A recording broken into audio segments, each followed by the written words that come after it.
बच्चों को दुआएं, बड़ों को सलाम। फ़िज़ा है मेरा नाम। यू वॉचिंग मॉर्निंग विद फ़िज़ा। नाज़रीन, आज पूरी दुनिया में जो है इंसानी हुकूक़ का आलमी दिन मनाया जा रहा है। हम भी आज मनाएंगे, क्योंकि जब पूरी दुनिया में सेलिब्रेट किया जा रहा है तो हम भी उसी दुनिया का हिस्सा हैं, हम भी मनाएंगे। मगर मुझे बड़े अफसोस से ये कहना पड़ रहा है कि हम किस तरीके से मनाएंगे। क्या ये जो इंसानी हुकूक़ का आलमी दिन जो है ये हमें मनाने का हक़ है? क्या हम मना सकते हैं? और अगर हम मना सकते हैं तो फिर किस तरह मनाएं? क्या ये चीज़ें हमें मुयस्सर हैं? क्या हमें इंसाफ, जस्टिस की जो बात करते हैं, क्या ये हमें मुयस्सर है हमारे मुल्क में? नहीं, बिल्कुल भी नहीं। जिस मुल्क में इंसाफ ही नहीं है, जिस मुल्क में आप बात नहीं कर सकते, जिस मुल्क में आप अपना हक हासिल नहीं कर सकते, अपने हुकूक के लिए फ़ाइट नहीं कर सकते, उधर हम आलमी दिन मनाएंगे। जिधर हमें साफ़ पीने को पानी नहीं मिलता, वहाँ पर हम इंसानी हुकूक का आलमी दिन मना रहे हैं। ऐसे ही है, अमन व अमान नहीं है हमारे मुल्क में। बड़ी तकलीफ़ों में हम, हर तरफ से हमें खौफ रहता है, डर रहता है, हम परेशान रहते हैं इसी डर व खौफ में, क्योंकि अमन व अमान का सुकून हमें मुयस्सर नहीं है। अगर हम एजुकेशन की बात करें कि हम अपने बच्चों का फ्यूचर देखते हैं इस मुल्क में, तो हमें तालीम का वो निज़ाम नज़र नहीं आता, हमें वो पैटर्न ही समझ नहीं आता कि हम अपने बच्चों को जो तालीम दे रहे हैं, जो एजुकेशन हम अपने बच्चों को देना चाहते हैं और जो चाहते हैं कि हम पूरी दुनिया में बाकी जो ममालिक हैं उनका भी मुकाबला करें, हमारे बच्चे खड़े हों, हम किस तरह करेंगे? हमारे पास अभी बहुत सी ऐसी चीज़ें हैं जो हम जिसमें लैक करते हैं, ख़ास तौर पे एजुकेशन, जिससे हमने आगे बढ़ना है। अगर हम सबसे ज़्यादा बहुत सीरियस होकर बात करें तो हेल्थ इश्यूज़ बहुत है हमारे पास। हेल्थ इश्यूज़ इसलिए क्योंकि हमारे पास हमारी हेल्थ के भी निज़ाम जो हैं वो कोई ठीक नहीं है। अगर हम हॉस्पिटल्स की बात करें, हम ऐसे इदारों की बात करें, हम ऐसी बहुत सी बीमारियां हैं जिनको अगर हम ठीक करने की बात करें तो हमारे पास ऐसी टेक्नोलॉजीज़ नहीं है, हमारे पास ऐसे इक्विपमेंट्स नहीं है अस्पतालों में, हमारे पास बेड्स ही पूरे नहीं होते। मरीज़ लाइन में खड़ा होता है कि ये बेड खाली होगा तो फिर इसके बाद उसकी बारी होगी। तो हमारे पास हेल्थ तक का निज़ाम जो है, सिस्टम जो है वो ठीक नहीं है। तो हम जो है फिर भी इंसानी हुकूक़ का आलमी दिन मना रहे हैं। मगर खैर, मनाइए, हम भी यही दुआ के साथ आगे बढ़ते जाएंगे कि आज नहीं कल, कल नहीं परसों, परसों नहीं नरसों तरसों, किसी दिन तो हमें ये सुख का सांस मिलेगा कि हम सारे जो फाइटर्स हैं मिलकर अपने मुल्क को उस मुकाम पे लेकर आएंगे, उस जगह पे लेकर आएंगे जहाँ पर ये सारी चीज़ें हमें फ्री ग्राउंड मुयस्सर होंगी, एजुकेशन फ्री होगी, हमारे खाने पीने का निज़ाम सही होगा, हमारी सेहत का निज़ाम सही होगा, हमें साफ़ पीने को पानी मिलेगा, हमें अच्छी ग़िज़ा मिलेगी और फिर सुकून मिलेगा। वो कहते हैं ना, कभी तो रोशनी होगी इन अंधेरों में। आज हमारे पास जो टॉपिक है सबसे पहले जिस पर हम यहाँ पे बात करेंगे वो है, हम लैब टेस्ट जो होते हैं उसके ऊपर बात करेंगे। क्योंकि मोस्टली आपको पता है हम किसी लैब में टेस्ट कराने की बात करते हैं, अगर हमें कोई डॉक्टर तजवीज़ कर देता है तो वो टेस्ट अगर हमने अपनी मर्ज़ी से किया, कांचों से कहीं करवा लिया और जाके हमने डॉक्टर को वो रिपोर्ट दी, तो डॉक्टर कहता है इसकी तो रिपोर्ट हम नहीं मानते। या फिर हम कोई किया हुआ टेस्ट और कहीं जाके सजेशंस के लिए किसी और डॉक्टर्स को दिखाते हैं कि हमारा ये मसला निकला है, ज़रा उसको देखिएगा, तो आगे से कहते हैं हम तो उन लैब्स के टेस्ट नहीं मानते। और फिर वो अपनी ही कोई लैब बताते हैं जहाँ पर उनका कोई कॉन्ट्रैक्ट होता है, जहाँ पर उनका किया कांचा पांछा फिट होता है और वो वहाँ पे भेज देते हैं कि जाके टेस्ट कराओ। और वो जो एक टेस्ट से कहानी पता चल जानी होती है कि डायग्नोस करके कि बीमारी क्या है, तो वो जनाब वहाँ पे 50 कोई टेस्ट लिख दिए जाते हैं जिनको करा के तो डॉक्टर को देने होते हैं। और वो आपस में उनका जो एक कनेक्शन ब्रिज बना हुआ खाता है, वो जो दिहाड़ियों का, वो आपस की इनकी बनी हुई होती है, बीच में वो जो बीमार इंसान है वो पिस जाता है। आज इस चक्की में सारे मैं आप हम सब पिस रहे हैं, मगर आगे नहीं पिसेंगे क्योंकि हम आवाज़ उठाएंगे सोशल मीडिया पे इस चीज़ की और हम जानेंगे कि वजूहात क्या है, ये टेस्ट क्यों इतने लिख के दिए जाते हैं जिस चीज़ का कोई जड़ और किसी की कोई चीज़ ही नहीं होती कि जाके उस टेस्ट से पता चलेगा। एनीवे, हमारे पास जो बात करने के लिए ज़बरदस्त पर्सनालिटी हैं वो डॉक्टर सज्जाद हैदर शाह हैं और किंग एडवर्ड मेडिकल यूनिवर्सिटी से हमारे पास हैं हेड ऑफ पैथोलॉजी। बाजी अस्सलाम वालेकुम। वालेकुम सलाम, क्या हाल आपका? ठीक ठाक सजाद साहब, आप मेरा साथ दीजिएगा आज, क्योंकि ज़रा सवाल कुछ इस किस्म के हैं। मैं चाहूँगी कि आप इन सारों के जवाब हमें दें और बताएं कि ये सब वजूहात क्यों होती हैं कि पाकिस्तान में हर लैब का जो टेस्ट है एक तो वो मुख्तलिफ होता है, उसका रिज़ल्ट वो एक क्यों नहीं आता, इसकी वजूहात क्या है? बिस्मिल्लाहिर्रहमानिर्रहीम, अल्लाहुम्मा सल्ली अला मोहम्मद व आले मोहम्मद व बारिक वसल्लम। बहुत शुक्रिया। नहायत अहम टॉपिक और पब्लिक को इन चीज़ों का नहीं पता होता अमूमन कि लैब टू लैब वेरिएशन क्यों आ रही है। देखिए, इसमें मुख्तलिफ अवामिल है, सिर्फ एक फैक्टर नहीं होता। अब एक लैब कौन सी किट इस्तेमाल कर रही है, ठीक है, उसकी जो आपकी एक्सपर्टीज़ कौन सी है, उनकी मैन पावर कौन सी है, उसके पैथोलॉजिस्ट जो रिपोर्टिंग है उनकी क्वालिफ़िकेशन क्या है, और साथ जो मशीन्स वो इस्तेमाल कर रहे हैं, ये सारे फैक्टर्स अफेक्ट करती हैं आपके टेस्ट के रिज़ल्ट्स के ऊपर। अब इनमें 3-4 एरर्स आती हैं। एक होती है परी एनालिटिकल एरर, जो आपने मशीन पे लगाने से पहले आपने सैंपल लेने से लेकर मशीन तक का सफ़र, फिर आगे मशीन के अंदर जो प्रोसेस करती है, उसके बाद फिर रिज़ल्ट बनाने तक जो आपको एक पेपर की फॉर्म में एक रिज़ल्ट मिलता है। आजकल लैब ऑटोमेशन है, बड़ी बड़ी लैब्स पूरी दुनिया में लैब ऑटोमेशन पे जा रहे हैं, जिसके ऊपर कम से कम वो कर कि ह्यूमन फैक्टर कम से कम रखा जाए। उसका काम सिर्फ इतना हो कि आपने ब्लड लेके एक पूरी ट्रे है जिसके अंदर 40 के अराउंड आपकी वो क्यूबिट्स चल रही हैं और वो रन करती जाती है टर्न बाई टर्न। उसमें ह्यूमन फैक्टर कम से कम होता है, जैसे कहते हैं फुली ऑटोमेटेड है, कुछ सेमी ऑटोमेटेड है और कुछ मैनुअल है। लेकिन अभी हमें अब टाइम लगेगा फुली ऑटोमेशन पे हर लैब पे जाने पे। गवर्नमेंट अपने लेवल पे काफ़ी पैसा भी लगा रहे हैं, उनकी कोशिश भी है डिस्ट्रिक्ट लेवल, तहसील लेवल, इवन RHC BHU तक के हम बेसिक लैब सर्विसेज प्रोवाइड कर दें। अब जहाँ तक आपका क्वेश्चन है कि लैब टू लैब वेरिएशन क्यों आती हैं, इसके अंदर डिपेंड करता है कि आपने जो सैंपल लिया कितने देर पड़ा रहा और उसके बाद आपने रन किया। जैसे शुगर का जो सैंपल है ये इमीडिएटली रन कर देना चाहिए। अगर आपने सोडियम फ्लोराइड उसका एक मीडियम जिसको आप ट्रांसपोर्ट करना है, यहाँ से लें फैसलाबाद से लिया लाहौर आना है, तो विद इन 6 आवर वो आ जाना चाहिए और आपको रन कर देना चाहिए, अगर आपने उसके अंदर वो केमिकल डाला हुआ है। अच्छा। अब कई लैब्स के जो टेक्स हैं या आप समझ लें कि उनको नहीं पता होता कि ये वाला हमने उसके अंदर डाला हुआ भी नहीं, सोडियम फ्लोराइड नहीं डाला हुआ, तो वो आपका शुगर लेवल कम दिखाएगा। ठीक। मतलब एक बंदा डायबिटीज़ के पेशेंट है, उसका सपोज ने रात को खाना भी खाया हुआ, कहते नहीं मेरा यूजुअली 140-150 फास्टिंग आता है, आज मेरा 90 कैसे हो गया, मैंने दवा भी नहीं खाई, तो दैट इज़ एरर, वो गलती आ रही है। अच्छा। वो लैब के एंड के ऊपर एरर आ रही है। इसी तरह किट्स होती हैं जो आपने बाहर निकाल के रूम टेम्परेचर पे रख के फिर वो आपने रिएजेंट्स उसके साथ मिक्स करके फिर लगाने होते हैं। सर मगर आवाम को कैसे पता चलेगा कि इस लैब की जो टेस्ट है, इसकी जो मशीन्स है उनमें ये एरर आ रहे हैं?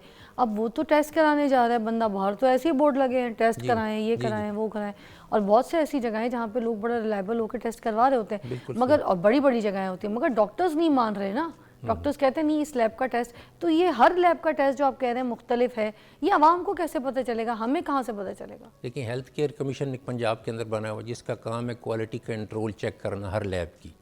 अब उनका काम ये नहीं है कि महीने में एक बार विज़िट करें, दे शुड विज़िट, मतलब स्पॉन्टेनियसली विज़िट करें, सरप्राइज विज़िट करें और देखिए क्या क्वालिटी कंट्रोल या क्वालिटी एश्योरेंस उस लैब ने मेंटेन किया हुआ है। अच्छा। अब क्वालिटी कंट्रोल का मतलब है कि इंटरनल आपने लगा लिया, सपोज किसी नॉर्मल बंदे का सैंपल लगाया, उसके साथ आपने उसको कंपेयर कर लिया कि इसका हीमोग्लोबिन नॉर्मल है 14 होना चाहिए, तो इसका भी जो हमने लगाया अराउंड नॉर्मल ही आना चाहिए। अगर कोई बीमार है जिसको एनीमिया, उसको तो डेफिनेटली कम ही होगा, लेकिन जो अनीमिक लग रहा है आंखों से, चेहरे से कि इसका खून कम है, उसका अगर 14 आ रहा है तो आपकी लैब एरर 100% दे रही है। आप अपनी मशीन और किट्स को रिविज़िट करें, इसके ऊपर उस लैब को या तो बंद करवाएं आकर, जो अथॉरिटीज़ गवर्नमेंट ने अपॉइंट की हुई।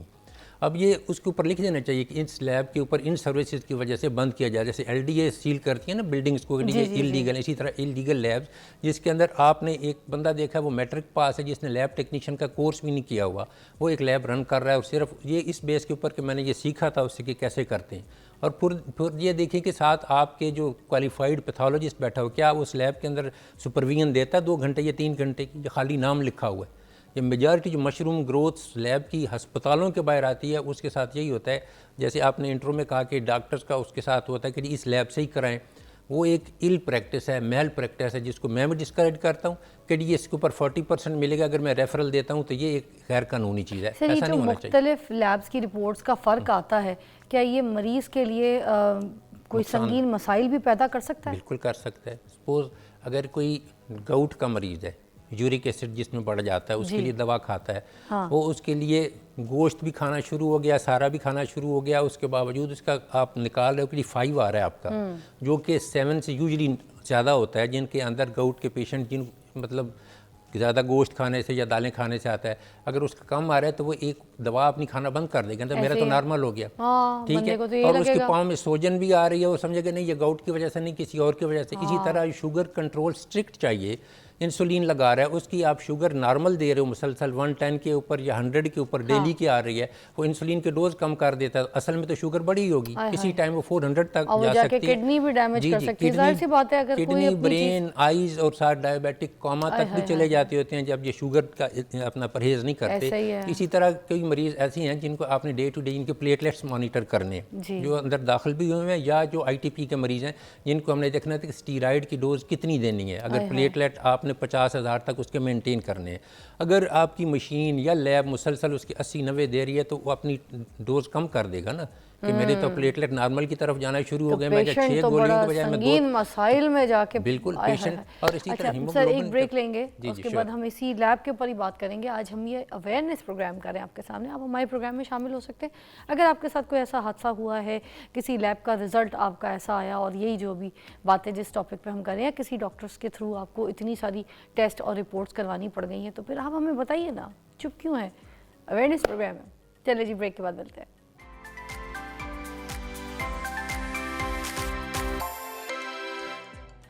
Welcome back. आज हम लैब टेस्ट के ऊपर बात कर रहे हैं। आप भी हमारे साथ शामिल हो सकते हैं कॉल करके प्रोग्राम में।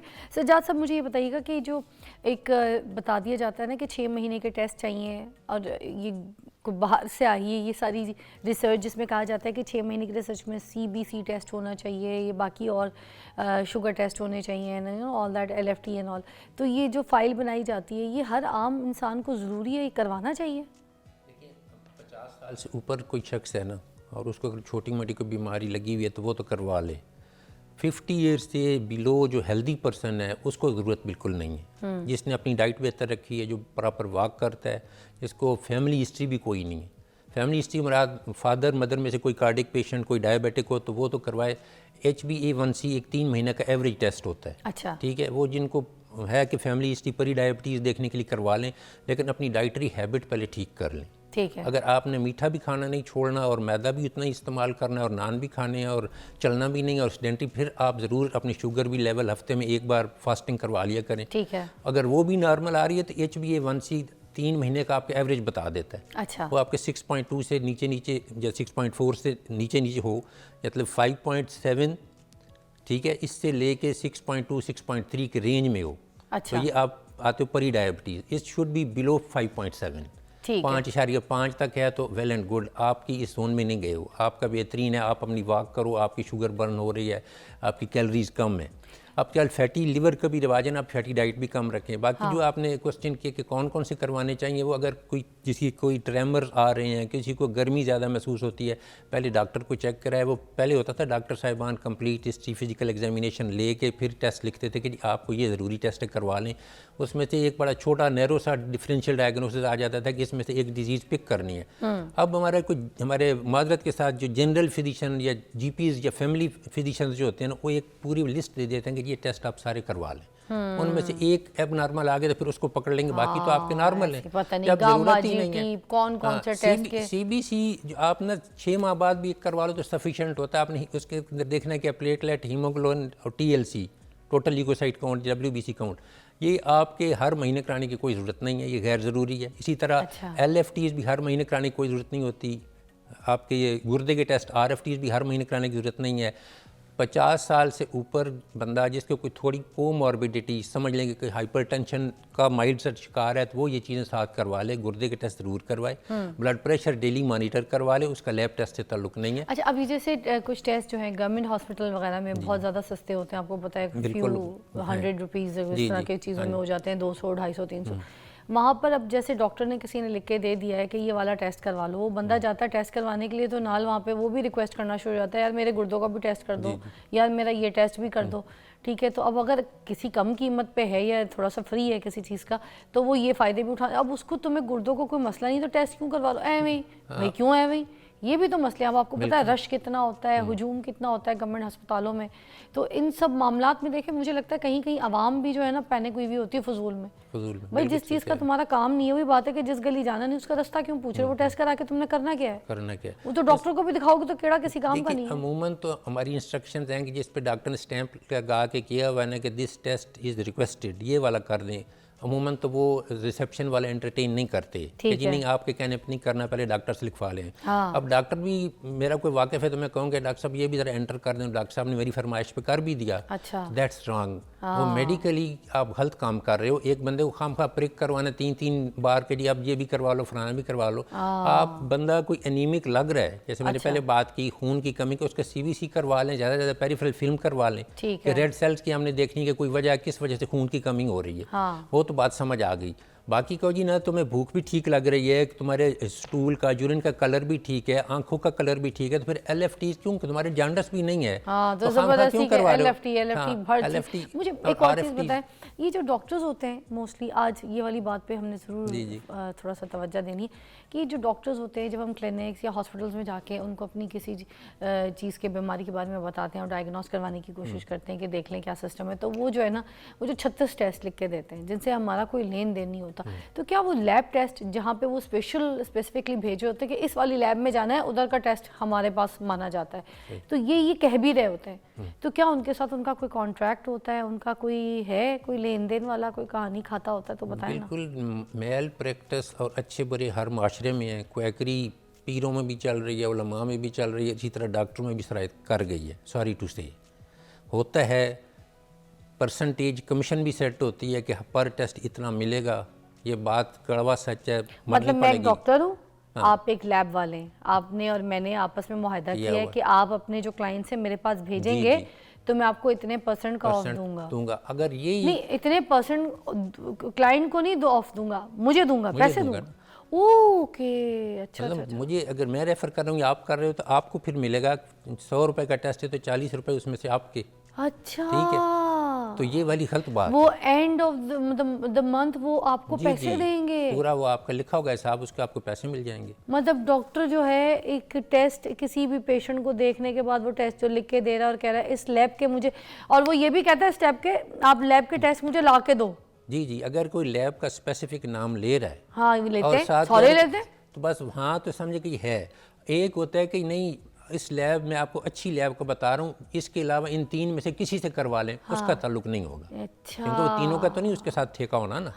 अगर एक पर्टिकुलर और गली मोहल्ले का भी लोकेशन भी बता रहे तो डेफिनेटली, और ये हो रहा है in and around her sir जगह। ये डेंटिस्टों में भी बड़ा होता है, आपको पता है? अच्छा, खास तौर पे जो एक्सरेज वगैरह के लिए भेजा जाता है ना, वो एक स्पेसिफिकली जगह पे भेजा जाता है। जी, अल्ट्रासाउंड के लिए भी ऐसे ही है। अल्ट्रासाउंड के लिए भी ऐसे, ऐसा ही है, अल्लाह दी कसम है जी, कि बिल्कुल चल होता रहा है, है ऐसे ही। माशरे च। और अल्ट्रासाउंड के अंदर रेडियोलॉजिस्ट के अलावा जिसने कोर्स भी नहीं ना किया हुआ, पर्टिकुलरली गायनेकोलॉजिस्ट, उन्हें एक स्क्रीन कहते नहीं, हम उसके स्कैन करते हैं जी, वो बात करके तो बता देती हैं। कई दफ़ा वो चीज़ें गलत निकली हैं जब आप काउंटर चेक करवाते हो उसके ऊपर भी। ठीक है, तो जहाँ तक लैब वाला तो ये तो गलत है। ये उस बंदे को ट्रांसफ़र होना चाहिए जो आप रियायत डॉक्टर को दे रहे हो, उस मरीज़ का भला कर दो, उसको 40 रुपए कम कर दो टेस्ट में, सवाब भी कम हो। सर यदि पकड़ किवें होनी है जी पकड़, एक तो यह पंजाब गवर्नमेंट की तरफ से हेल्थ केयर कमीशन की आजकल टीम्स बड़ा ज़्यादा सरकारी अस्पतालों को विज़िट कर रही हैं यही क्वालिटी मेंटेन करने के लिए। ठीक है, वो आती हैं कि आपकी ये चीज़ें फॉल्टी हैं, एक नोटिस इशू करते हैं, फिर सील भी होते हैं।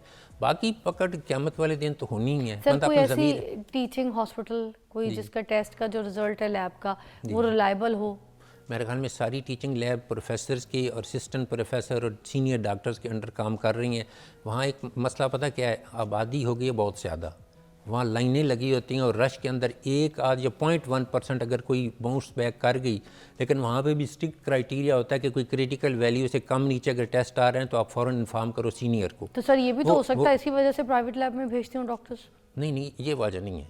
अगर वही मैं बात करता हूँ, अगर सुबह के वक्त एक डॉक्टर किसी सरकारी अस्पताल में काम कर रहा है तो वो सही है, तो क्या शाम के भी वही डॉक्टर वहाँ प्राइवेट प्रैक्टिस भी करते हैं ना, तो वो शाम को ठीक हो जाएगा अगर सुबह गलत था। तो अगर आपने कहा कि सुबह के वक्त से रिजल्ट सही नहीं आ रहा, सिर्फ मसला होता है कि आप मशीन्स देखें एक से एक बढ़ के, चाइना की मशीन भी अवेलेबल, जर्मन की भी हैं, अमेरिका की भी हैं। आप जितना पैसा लगा के मशीन लगाइए प्राइवेट वाले ने, उसमें से डबल कमाना भी तो है ना, उसने नफ़ा भी तो लेना। गवर्नमेंट ने तो पब्लिक देखें हेल्थ बेसिक नीड है, हुकूमत तो फ्री कोशिश कर रही है जितना हो सके हम करें, वो मैन पावर भी अपना ला रही हैं, लेकिन एक आध अगर कोई पॉइंट आउट हो जाती है तो उसको रेक्टिफाई यूजली कर लिया जाता है। ये हमारे अपने ही जो डॉक्टर साहिबान हैं ये सरकारियों के ऊपर इसलिए नहीं करते कि जी मैंने एक दफ़ा कराई थी, अगर एक बार कराई थी तो आप उसकी रिपोर्ट बैक कर दें कि जी आपकी गलती आई ये है। एक आखिरी सवाल ये ना रह जाए, मुझे बताइए जो सिटी स्कैन और MRI वाले जो महंगे टेस्ट होते हैं, आपको भी जी, पता है, जी, ठीक है, तो उसके लिए ख़ास तौर पे जो है ना वो बाहर भेज देते हैं कोई प्राइवेट ऐसी लैब्स वगैरह में, और कहते हैं ये वहाँ से जाके कराएं, और बोलते हैं हमारी मशीन ख़राब है। वो ख़राब शराब कुछ नहीं होती, मगर ख़ास तौर पे ऐसी मशीनरी उस टाइम पे ख़राब हो जाती है, तो इस बारे में क्या कहेंगे? ये होती है अंदर से, सीनियर तो नहीं, कई दफ़ा देखा है सिर्फ कि महंगे टेस्टों पे क्यों ऐसे बोलती है? महंगे टेस्ट के अंदर मतलब उसका कमीशन ज़्यादा होगा ना। अगर किसी की लैब की तरफ रेफ़र कर रहे हैं कि MRI है फलाना वहाँ से करवा लो, आपकी अगर मशीन ख़राब है तो आप लिखें गवर्नमेंट को या इदारे को ये ठीक कर दें। हाँ। ठीक है, 6 माह से ख़राब पड़ी तो ठीक होनी चाहिए, और उस वक्त अगर ख़राब हुई है एक दिन के लिए तो आप उसको कह भी सकते हैं कि अगर एमरजेंसी नहीं है तो आप 3 दिन बाद करा लीजिएगा, जो सरकारी मशीन ठीक हो जाएगी। अगर एमरजेंसी नहीं है तो MRI की भी फ़ीस ज़्यादा है, CT स्कैन की भी ज़्यादा है, और इनकी मशीनें ख़राब नहीं होती। ठीक है, अमूमन जिस सरकारी का कहा जाता है तो वो अमूमन मशीनें हो सकती है मेंटेनेंस आपने ना कराई हो तो मशीन ख़राब हो भी सकती है, लेकिन उसके अंदर फ़ौरन किसी को रेफ़र कर देना कि एमरजेंसी अगर नहीं है तो आप बाहर ना भेजें। इसी तरह ये आपकी जो मशीन्स, मैं लैब्स की बात कर रहा हूँ, ये राउंड द क्लॉक चल रही होती हैं, राउंड द क्लॉक। आखिर में बस बिल्कुल हमारे पास फिनिश टाइम है, मुझे ये तो बता दीजिए कि कोई ऐसी कंप्लेन सेंटर जहाँ पर हम इनकी कंप्लेंट्स कर सकें, अगर किसी का टेस्ट सही नहीं आ रहा, रिजल्ट सही नहीं आ रहा, और बिल्कुल बंदा जो है ना इस टेस्ट की वजह से मरने वाला हो गया है, पहले उसी गलत टेस्ट की वजह उसी हेड ऑफ द इंस्टीट्यूशन को करें, ठीक है, लेबॉरेटरी का जो सीनियर इंचार्ज है उसको करें, उसके बाद नहीं होता तो हेल्थ केयर कमीशन को कर दें, हेल्थ केयर कमीशन पंजाब को, बिल्कुल वो उसको रेक्टिफाई करेंगे, और ये गवर्नमेंट की तरफ से काफ़ी। Thank you so much Sajjad साहब, बहुत बहुत शुक्रिया आपकी तशरीफ आवरी का, आपने बड़ी अच्छी हमारी रहनुमाई की है। आई होप कि आप लोगों को भी आज लैब टेस्ट के बारे में समझ आ गया होगा कि किस तरीके से हमने, अगर हमारे साथ गलत कोई किया पांचा करता है तो हमने किधर जाके हेल्थ कमीशन पे जाके कंप्लेन करनी है। और वैसे आपको भी रिक्वेस्ट है कि जब आप ये सरकारी अस्पतालों में जाएँ तो फजूल के जो डॉक्टर ने टेस्ट दिए होते हैं बस वही किया कीजिए, अलग से इतने टेस्ट निकलवा के आप भी ना खड़ा हो जाया कीजिए। और डॉक्टर्स के साथ भी प्लीज़ आपसे रिक्वेस्ट है कि लोगों को रिप ऑफ ना कीजिए, लोगों को प्लीज़ उनकी सेहत के हिसाब से देखिए। आज नहीं तो कल हमने जहाँ जाना है, जहाँ पे हमारी तैयारी है वो पूरी तो करके जाएं, क्या फ़ायदा उधर जाने का, क्या मुंह दिखाएंगे। ब्रेक के बाद मिलते हैं।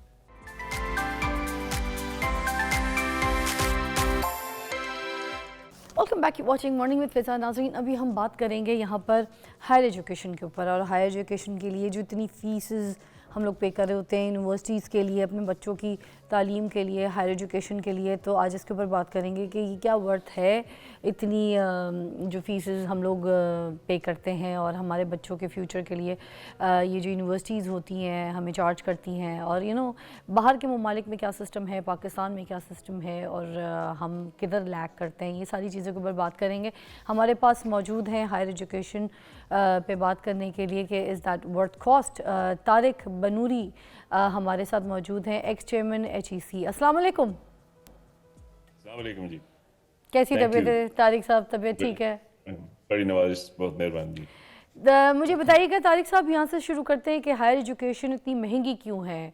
Why is that very expensive? Actually अगर आप बाकी दुनिया के मुकाबले में देखें तो पाकिस्तान में हायर एजुकेशन तो महंगी नहीं है। अगर आप मिसाल के तौर पे वेस्टर्न ममालिक को लें तो एक साल में एक स्टूडेंट का ख़र्चा जो है वो तकरीबन $20,000 से लेके $80,000 तक जाता है। तो $20,000 आप जब उसको ज़रब दें तो आपको पता है कि वो कोई 60 लाख रुपए साल के बनते हैं। तो मगर तारिक साहब एक बीच में बात, मगर ये आप देख लेना कि डेवलपिंग कंट्रीज़ में भी पाकिस्तान की निस्बत जो है उसका खर्चा ज़्यादा है। मगर तारिक साहब एक बात यहाँ पे ऐड करना चाहूँगी कि अगर आप जैसे बाहर ममालिक के साथ इसको कम्पीट करके बात कर रहे हैं कि वहाँ के हिसाब से अगर पाकिस्तान की तालीम सस्ती है, तो ये भी तो देखें कि बाहर के ममालिक में लोग डॉलर्स में कमा रहे हैं, बहुत कमा रहे हैं, और उनकी आमदनी और जो मंथली इनकम अगर आप कम्पीट करें पाकिस्तान के हिसाब से तो बहुत ज़्यादा होती है। उस हिसाब से वो अपनी आमदनी के हिसाब से अफोर्ड कर सकते हैं, उनके लिए नॉट दैट एक्सपेंसिव। ये आप ठीक बात कर रही हैं। इसीलिए हमारा इंडिया भी ये है और दुनिया में भी दस्तूर ये है कि ये गवर्नमेंट जो है वो हायर एजुकेशन को सब्सिडाइज करती है। दैट मीन्स कि वो यूनिवर्सिटीज़ को पे करती है ताकि वो अपनी ट्यूशन फीस कम रखें। परफेक्ट। हमारे यहाँ चूंकि पिछले 6 साल से 2018 से गवर्नमेंट ने बिल्कुल हायर एजुकेशन को इग्नोर करना शुरू कर दिया और उसके पैसे काटने शुरू कर दिए, तो उसके बाद फिर यूनिवर्सिटीज़ के पास और कोई ज़रिया नहीं था सिवाय इसके कि वो फीसें बढ़ाएं। सर हर इससे साल का पहले इजाफा हो रहा है, हर साल का इजाफा हो रहा है जी यूनिवर्सिटीज की फीस देखें में। ना, इशू ये है कि हायर एजुकेशन में ये बहुत सिंपल सी चीज़ है। उसमें हायर एजुकेशन में जो बहुत अच्छी यूनिवर्सिटीज़ हैं उसमें तकरीबन जिसे हम कहते हैं टीचर स्टूडेंट रेशो 1:10 होता है, जो टॉप की यूनिवर्सिटीज़ हैं। 1:10 का मतलब है कि 10 स्टूडेंट्स के मुकाबले में अगर 10,000 स्टूडेंट्स हैं तो 1,000 प्रोफेसर हैं वहाँ पे। तो जो टॉप की यूनिवर्सिटीज़ हैं उसमें आप देख लेंगे 1:10 के लगभग जो है उनका रेशो आता है, बल्कि उससे कम। जो दरमियानी उसमें होती हैं तो 1:20 के ऊपर आ जाती हैं। तो आप इसी चीज़ से हिसाब लगा लेंगे। आप, मैं बहुत सिंपल सी बात आपको कहता हूँ कि एक प्रोफेसर को जितनी आपने तनख्वाह देनी है, ठीक है ना, जितनी आपने तनख्वाह देनी है आप उसको 10 से डिवाइड कर दें तो आपको ट्यूशन का बुनियादी वो मिल जाएगा। दैट मीन्स कि अगर प्रोफेसर की तनख्वाह लेट से 1.5 लाख रुपए या 2 लाख रुपए महीना है तो साल के 24 लाख हैं। अगर आप उसको 10 से डिवाइड करेंगे तो 2,40,000 जो है वो ट्यूशन कहीं बनेगी। नहीं गया ऐसे ही बिल्कुल। हाँ, अगर ये सिर्फ ये नहीं है, क्योंकि प्रोफेसर्स के अलावा जो है उन्होंने स्टाफ को भी हायर करना होता है, तो उससे फिर वो डबल हो जाता है, फिर बिजली पानी बाकी सब चीज़ें भी करनी होती। तो देखें, तो जब आप प्रोफेसर्स को अगर जो उनकी हैसियत है उसके मुकाबले में पे करें तो उसका खर्चा आता है। तो सर मुझे ये बताएं ना कि क्या ये जो यूनिवर्सिटीज़ हैं जिनकी फ़ीस बहुत ज़्यादा होती है, क्या उनका तालीमी म्यार भी उतना ही होता है हाँ देखें ना, जैसे फीस ले रहे हैं? असल असल मसला ये है जो आपने उठाया। जी। असल मसला ये है कि अगर वो फजूल में लोगों को तनख्वाहें दे रहे हैं और वो मयार की तालीम नहीं फराहम कर रहे तो फिर इसका क्या फ़र्क। यस। ठीक है ना। तो अब इशू यही है कि हमें चाहिए कि हम दो चीज़ों को देखें। नंबर 1 कि क्वालिटी मयार जो है वो बेहतर होना चाहिए और तमाम यूनिवर्सिटीज़ को ये हिदायत होनी चाहिए कि वो अपनी तालीम का मयार अच्छा रखें और फिर बेहतर से बेहतर करें। राइट। नंबर 2, लोगों के लिए एक्सेस फराहम करने के लिए गवर्नमेंट जो है उनको सब्सिडाइज करे। तो गवर्नमेंट जो यूनिवर्सिटीज़ को पैसे दे उससे होगा ये कि उनको ट्यूशन नहीं चार्ज करनी पड़ेगी, क्योंकि उनको पैसे गवर्नमेंट से मिल रहे हों। देखिए ना, यानी कुछ ममालिक ऐसे हैं जैसे यूरोपियन ममालिक हैं कि उनका खर्चा बहुत ज़्यादा आता है साल का। मैंने जैसे बताया उनका 25-30 हज़ार डॉलर पर स्टूडेंट उनका खर्चा आता है। राइट। वो तमाम के तमाम गवर्नमेंट देती। दैट मीन्स स्टूडेंट्स कुछ नहीं देते। ठीक है ना। अमेरिका में ये सिस्टम नहीं है। अमेरिका में जो उनका खर्चा आता है वो चार्ज करते हैं। उनका कुछ 50, 60, 80 हज़ार तक जो है उनका साल का खर्चा आता है। वो स्टूडेंट से ट्यूशन चार्ज करते हैं, जिसको स्कॉलरशिप मिलती है वो मिल जाती है, एट्सेट्रा। ठीक है। दूसरे ममालिक में भी, चीन में भी, इंडिया में भी, वहाँ पे भी गवर्नमेंट जो है वो सब्सिडाइज करती है, तो वो कम पैसे चार्ज करते हैं, वो ट्यूशन कम चार्ज करते हैं। ठीक है। हमारे यहाँ भी असूल यही था कि गवर्नमेंट जो है वो फंडिंग करेगी और उससे जो है हम कॉस्ट को नीचे रखेंगे और ट्यूशन नीचे रखेंगे। सर अब ये जो गवर्नमेंट ने कोई 6 साल हो गए हैं कि गवर्नमेंट ने ये बिल्कुल छोड़ दिया है। उन्होंने, मतलब एक किस्म की एंटी एजुकेशन गवर्नमेंट्स आना शुरू हो गई। अच्छा। उन्होंने ये कहा कि जी हमने पैसे नहीं देने। अच्छा। ठीक है। तो अब आप देखें 2017 में हायर एजुकेशन कमीशन को जो जितने बजट दिया जाता था 2024 में उतना ही बजट दिया जा रहा है। इसके बीच में इन्फ्लेशन कहाँ से कहाँ पहुँच गई है, तनख्वाहें कहाँ से कहाँ पहुँच गई हैं, डॉलर कहाँ से कहाँ पहुँच गया है, स्टूडेंट्स की तादाद कहाँ से कहाँ पहुँच गई, लेकिन उन्होंने पैसे नहीं बढ़ाए क्योंकि ये एंटी एजुकेशन गवर्नमेंट्स हैं। ऐसे ही ये है। तालीम के खिलाफ है। ठीक है ना। ठीक है तो सर, एक ये हमें चीज़ हमें समझनी सर हमें चाहिए। एक ब्रेक दरकार है, उसके बाद हम इसी के ऊपर बात करेंगे। इसको आगे एलैबोरेट करेंगे एक ब्रेक के बाद। दोबारा मिलते हैं, देखते रहिए मॉर्निंग विद फिजा।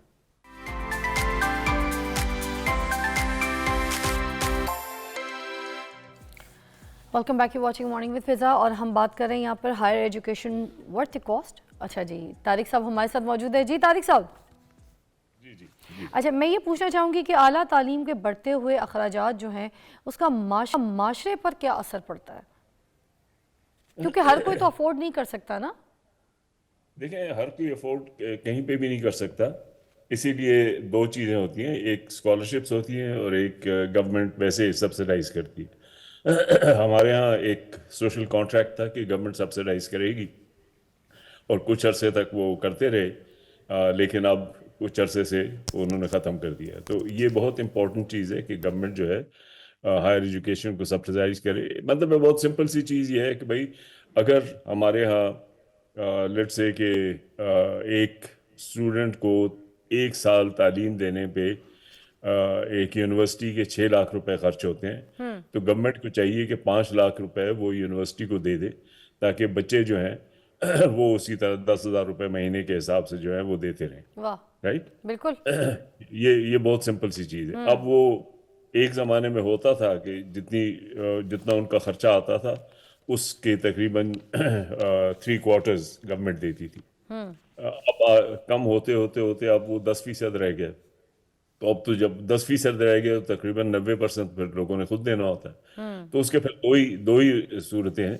एक तो ये है कि ये 2 नंबर की यूनिवर्सिटीज़ हमारी बहुत ज़्यादा हो गई हैं।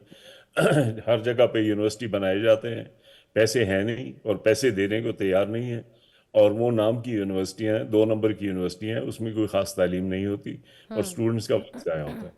तो ये एक एक रास्ता ये है कि आप क्वालिटी को कम कर दें, जो हम लोगों ने और हमारे मुल्क में हो चुकी। अच्छा, दूसरा ये है हाँ, दूसरा। गवर्नमेंट कमिट करे कि हम इसको सब्सिडाइज करेंगे ताकि गरीब बच्चों को आमदनी की वजह से वो तालीम हासिल करने में कोई दिक्कत महसूस सर ना। जैसे हम अखराजात की बात कर रहे थे, तो मुझे ये भी ज़रा बताइएगा कि गवर्नमेंट जो है वो हायर एजुकेशन के अखराजात को कंट्रोल करने में नाकाम क्यों होती है। नहीं देखें, ये हायर एजुकेशन सिर्फ पाकिस्तान में तो नहीं है ना, सारी दुनिया में है। और ये मैंने आपको बहुत सिंपल सा फार्मूला बना दिया, आप खुद ही इसको बैठ के देख सकते हैं। 2-3 इसमें इश्यूज हैं। एक ये है कि टीचर स्टूडेंट रेशो कितना होना चाहिए। जितना ज़्यादा रेशो होगा, दैट मीन्स जितने ज़्यादा स्टूडेंट्स के ऊपर एक टीचर होगा, उतनी तालीम की क्वालिटी कम होगी। राइट। तो इसका मतलब ये आप भी, ये तो इसका मतलब ये भी होना कि यूनिवर्सिटीज़ जो हैं तालीम से ज़्यादा मुनाफा बनाने पर तवज्जो ज़्यादा दे रही है, ना कि क्वालिटी नहीं एजुकेशन नहीं पर। देखें, इस वक्त आपकी जो पब्लिक सेक्टर की यूनिवर्सिटीज़ हैं जिनमें फिर भी कुछ जान है, या जो नॉन प्रॉफिट यूनिवर्सिटीज़ हैं जो कि कुछ अच्छी हैं, बहुत ज़्यादा अच्छी यूनिवर्सिटीज़ हमारी, जैसे लम्स है, आगा खान यूनिवर्सिटी है, हबीब यूनिवर्सिटी है, ये अच्छी यूनिवर्सिटी गिरदानी जाती। तो ये मुनाफे पे नहीं, ये बिल्कुल ब्रेक इवन पे चल रही हैं। और पब्लिक सेक्टर यूनिवर्सिटीज तो तकरीबन बैंकरप्ट हो चुकी हैं, क्योंकि 6 साल से गवर्नमेंट ने पैसे उनको स्क्वीज करना शुरू कर दिया, वो तकरीबन बैंकरप्ट। तो ये कहना कि ये मुनाफा बना रही हैं, I think that is wrong. ये अलबत्ते बात दुरुस्त है कि गवर्नमेंट ने और गवर्नमेंट के लोगों ने उसमें ज़बरदस्ती भर्तियां कराई, अपने भाई बंदों को उसमें लगवाया, तो उसके तरीके से उन्होंने उसको मज़ीद वीकन किया है हायर एजुकेशन सेक्टर। नहीं तो आप पाकिस्तानी यूनिवर्सिटीज़ की तालीम और तहकीक के मेयार और आलमी रैंकिंग से मुतमईन हैं? आपको नहीं, लगता है यू आर बिल्कुल नहीं। सैटिस्फाइड? अच्छा। अच्छा देखें, मगर इसमें मैं दो बातें कहना चाहता हूँ। एक तो ये कि आलमी रैंकिंग जो है ये भी एक किस्म की गेम है, तो हमें इस गेम्स में नहीं पढ़ना चाहिए। लेकिन अगर वो गेम भी है तो इस वक्त आलमी रैंकिंग में पाकिस्तानी यूनिवर्सिटीज़ का मेयार जो है वो बहुत कम आ रहा है। लेकिन ये कोई चीज़, ये रॉकेट साइंस नहीं है। आपको भी पता है कि जैसे आप माशाल्लाह यंग हैं, आपने अगर कहीं पे दाखिला लेना है और आपको पाकिस्तान में हर यूनिवर्सिटी में दाखिला मिल जाए, तो आपको पता है कि आपने कहाँ जाना है, क्योंकि आपको पता है कि अच्छी यूनिवर्सिटी कौन है। तो एग्जैक्टली। अगर रैंकिंग में लेट्स से कि कोई और यूनिवर्सिटी आगे आ जाती है, जैसे आजकल कभी कभी मैं सुनता हूँ कि जी वो कोई मर्दान में यूनिवर्सिटी है वो आगे आ गई, या फला जगह कोई यूनिवर्सिटी है वो आगे आ गई।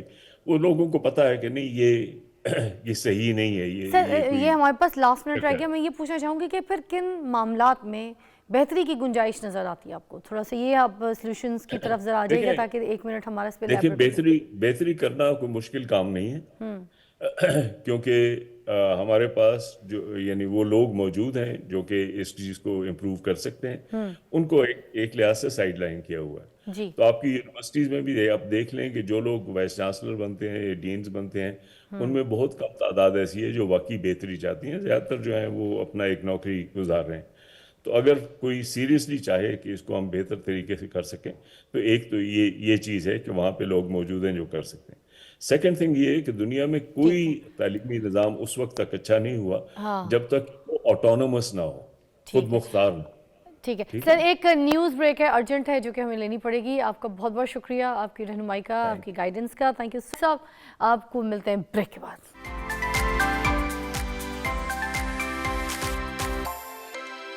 Okay, welcome back. You watching morning with Fiza. नाज़रीन, ये सेगमेंट बड़ा इंपॉर्टेंट है, ज़रूर देखिएगा, क्योंकि इस तरह का सेगमेंट मुझे लगता है अभी तक आपको देखने को नहीं मिला।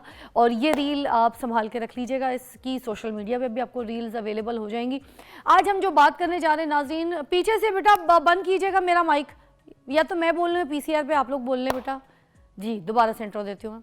अच्छा जी, आज का जो रील है हमारी शो की नाज़रीन, वो आप प्लीज़ सेव करके रख लीजिएगा, सोशल मीडियाज़ पे आपको अवेलेबल होंगी। और आज की जो ये टॉपिक है हमारी, जिसके ऊपर हम बात करने लगे हैं, वो आपसे रिलेटेड ही है, क्योंकि हमारे 90% जो लोग हैं वो उस चीज़ के ऊपर आ गए हैं कि हमने अपनी स्किन में, अपने फीचर्स में कुछ ना कुछ जो चीज़ें उनको पसंद नहीं आती हैं उसमें चेंजेस लेकर आने। फॉर एग्ज़ाम्पल, उनको लिप्स में चेंजेस चाहिए, उनको जॉ में चेंजेस चाहिए, अगर उनकी नाक ठीक नहीं है तो नोज़ जॉब करवाने हैं, ठीक है, अगर लिप्स बहुत पतले हैं तो उनको अपने फिलर्स करवाने, और अगर उनकी स्किन ढलक गई है तो उनको फेस लिफ्ट की तरफ जाना है। एंड पता नहीं जो हाई फैशन चीज़ें भी होती हैं, कैट आइज करवाना है और आईब्रो लिफ्ट्स करवानी है, जो जो चीज़ आपको लगती है और ऑल्सो द रिंकल्स के लिए जो बंदा क्या कर रहा होता है, यंग यूथ स्किन के लिए आप क्या करते हैं, ये सारी चीज़ों के ऊपर ही आज हम बात करेंगे।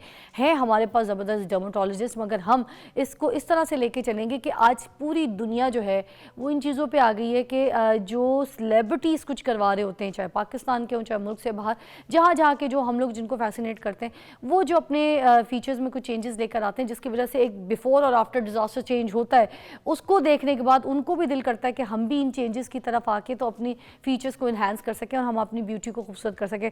इसके ऊपर बात करेंगे। हम क्या करेंगे कि एक छोटी सी ब्रेक लेंगे, और ब्रेक के बाद हम आपके सामने पाकिस्तानी हो या फिर इंडियन हो या हॉलीवुड हो, इन सारे स्टार्स की हम पिक्चर्स लगाएंगे, और पिक्चर्स के साथ 1 बाय 1 हम ये बात करेंगे कि किसने क्या क्या क्या चीज़ें जो हैं अपनी फीचर्स में और इन चीज़ों में चेंजेस लेकर आए, जिसकी वजह से उनकी ब्यूटी जो है मज़ीद इन्हांस हो गई, ताकि आप भी जब जाएँ कहीं कुछ कराने के लिए तो आपको पता हो कि आपने क्या कराना है, क्या सही रास्ता है और कौन सा सही तरीका है। जी, अस्सलाम वालेकुम। हमारे पास है अरी, जो कि डर्मेटोलॉजिस्ट है, किसी तारीफ़ की मोहताज नहीं है, and we call her the queen. कैसी है जी? अल्हम्दुलिल्लाह, अल्हम्दुलिल्लाह। आप ठीक हैं? अल्लाह का शुक्र। आज का टॉपिक ज़रा बड़ा डिफरेंट है, हाँ, मज़े और का। ये ख़ास ही हमने लोगों के लिए डिज़ाइन किया है।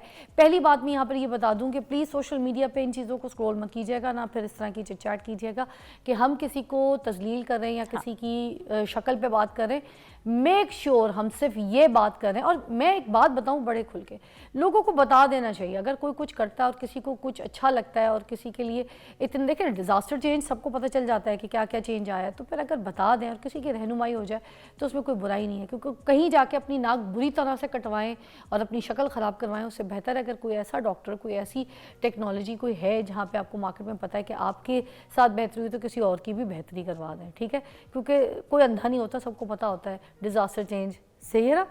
तो आज इसी के ऊपर शो है, और मैं तो अपनी आवाम के लिए शो करती हूँ, तो मैंने तो ये बताना है आज सारे जो जो लोग जैसी जैसी जिसकी कोई सर्जरी है, किसी की कोई, और अच्छा हर बात पे जो बात आ जाती है ना कि हल्का सा भी चेंज आता है तो लोग कहते हैं प्लास्टिक सर्जरी कराइए। हाँ, इस पर भी बात कीजिएगा, प्लास्टिक सर्जरी होती क्या है, क्या पाकिस्तान में अवेलेबल है? बिल्कुल बिल्कुल अवेलेबल है। अच्छा, यहाँ पर बात हम जिनके बारे में भी करेंगे कि इसका मतलब ये नहीं है कि मतलब वो हमारी कोई हतमी, मतलब वो हमने फ़ैसला दे दिया कि जी इसने ये किया या नहीं। क्योंकि ये बीइंग लाइक अ स्पेशलिस्ट, ये हमारा आप कह लें कि हमारी राय है कि किसने क्या करवाया और क्या नहीं करवाया, तो उस पर जजमेंट ना करनी शुरू कर दीजिएगा। अच्छा, और दूसरा ये कि बिल्कुल पाकिस्तान में प्लास्टिक सर्जरी हो रही है, बहुत कॉमनली हो रही है, और उसमें अब बेसिकली मसला कहाँ पर आता है कि प्लास्टिक सर्जरी के साथ जो डिज़ास्टर्स हो जाते हैं सर्जरी के साथ, वो फिर आमतौर पर परमानेंट होते हैं, उनको दोबारा से ठीक करना बहुत ज़रा मुश्किल हो जाता है। इसलिए बेहतर ऑप्शन अब आजकल के दौर में आपके पास नॉन सर्जिकल ऑप्शंस इतनी अच्छी हैं।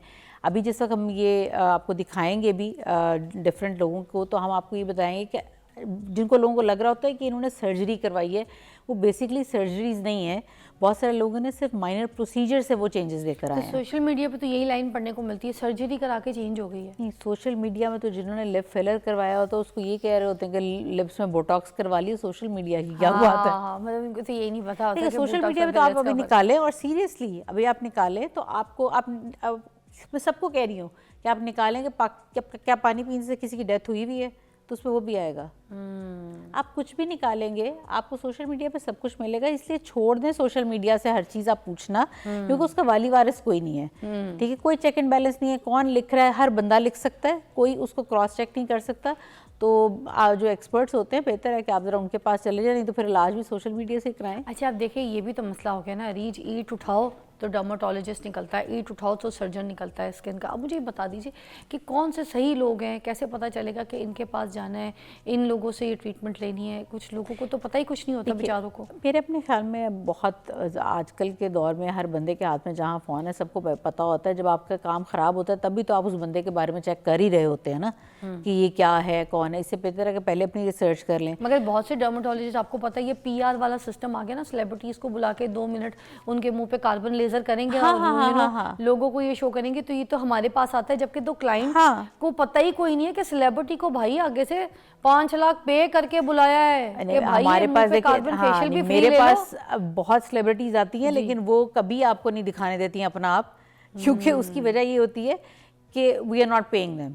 ठीक है, तो वो आप पे करके तो आप किसी वो तो फिर आपका बेसिकली एक एडवर्टाइजमेंट है ना। अब अगर फर्ज करें आपको कोई साबुन के इश्तिहार में नजर आ रहा है तो वो उसने चाहे सारी जिंदगी ना इस्तेमाल किया हो, वो शावर जेल से ही नहाता हो, तो ये ज़रूरी नहीं है।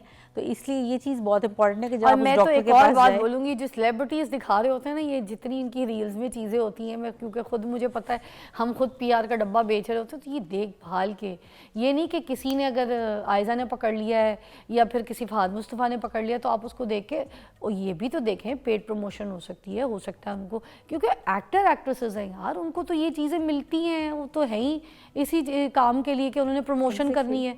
तो यार आपको जो सूट करता है, आप पीछे इंग्रेडिएंट्स पढ़ें, आप उसकी रिव्यू देखें, ये देखें, उसके बाद करें। डॉक्टर का काम जरूर देखें, उसके रियल पेशेंट्स, उसके, क्योंकि हर डॉक्टर के पास उसके रियल पेशेंट के रिजल्ट्स होते हैं। ठीक है, ये सबसे आसान तरीके कि आपका राइट है इसमें, कोई आप पूरी तरह डिस्कस करें, जितने मर्जी सवाल पूछें, और उसके बाद आप उस डॉक्टर से कहें कि मेरे प्रोसीजर से रिलेटेड आप मुझे बिफोर एंड आफ्टर अपने पेशेंट्स के दिखाएं।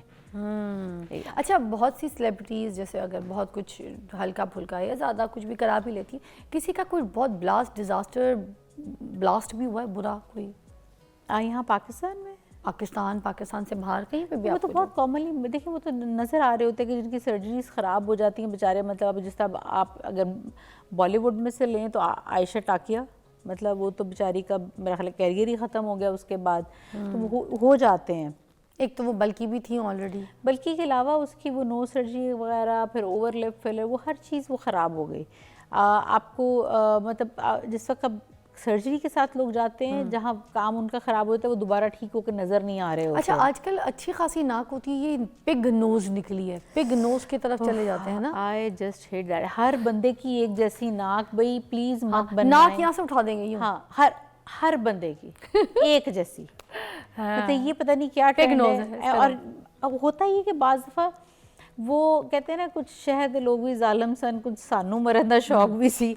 तो मतलब वो एक तो डॉक्टर्स भी वो कर रहे होते हैं, ऊपर से जाके पेशेंट्स भी ये कह रहे होते हैं हमारा ऐसे कर दें, हमारा ऐसे कर दें। भाई आपके अपने फीचर्स हैं, उनको एनहांस करवाएं, उनको खूबसूरती के साथ एनहांस करें। अल्लाह ताला ने हर इंसान के फीचर्स बहुत प्यारे बनाए हैं, उनको कम्प्लीटली चेंज करने पे मत आए, काम वहाँ ख़राब होता है। चले जी, रेडी हो जाए। क्योंकि एक ब्रेक लेंगे, ब्रेक के बाद हम तस्वीरें चलाएंगे और तस्वीरों के ऊपर बात करेंगे। आपको पता चल जाएगा किसका सही काम हुआ है, किसका कोई डिज़ास्टर काम हुआ है, तो आप उस हिसाब से अंदाज़ा लगा सकेंगे कि आपने किस हद तक का काम करवाना है। ठीक है जी, ब्रेक के बाद हमारे साथ रहिएगा, कॉल्स भी लेंगे।